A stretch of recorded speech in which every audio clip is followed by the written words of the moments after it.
भेजा थाना अंतर्गत कोसी दियारा क्षेत्र से पुलिस ने भारी मात्रा में विदेशी शराब जब्त की है। नमस्कार, आप देख रहे हैं मिथिला 24/7 और मैं हरिशंकर झा उपस्थित हूँ।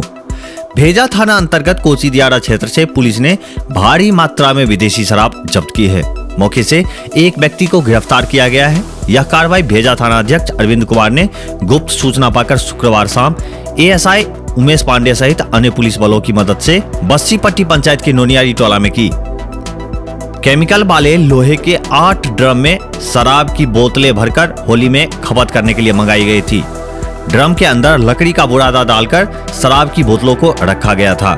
थाना अध्यक्ष अरविंद कुमार ने बताया कि जब्त सभी विदेशी शराब हरियाणा राज्य निर्मित हैं और जनवरी महीने का पैकिंग है, जिसमें royal asterisk premium whisky 375 ml का 600 बोतल, royal green classic blender whisky 180 ml का 530 बोतल तथा 780 ml का 179 बोतल विदेशी शराब शामिल है। इस तरह 1309 बोतलों में 454 लीटर 650 ml शराब जब्त की गई है। थाना अध्यक्ष ने बताया कि शराब का भंडारण नोनियानी टोला निवासी अवधेश कुमार सिंह के घर के पीछे उनके देखरेख में किया गया था। मौके पर पुलिस के पहुंचते ही 45 वर्षीय अवधेश कुमार सिंह भागने की कोशिश करने लगा, जिसे पुलिस बलों ने खदेड़कर दबोच लिया। इस बाबत थाना अध्यक्ष अरविंद कुमार ने थाना में एफआईआर दर्ज कराई है।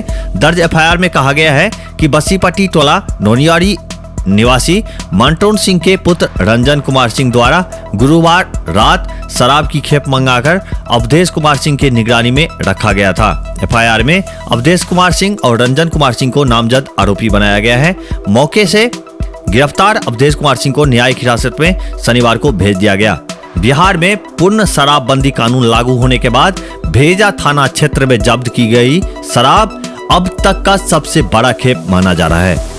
क्षेत्र भर के और भी ताजा अपडेट के लिए मिथिला 24/7 चैनल को सब्सक्राइब करना ना भूलें। अभी के लिए मैं हरिशंकर झा आप सबसे विदा चाहता हूँ। नमस्कार।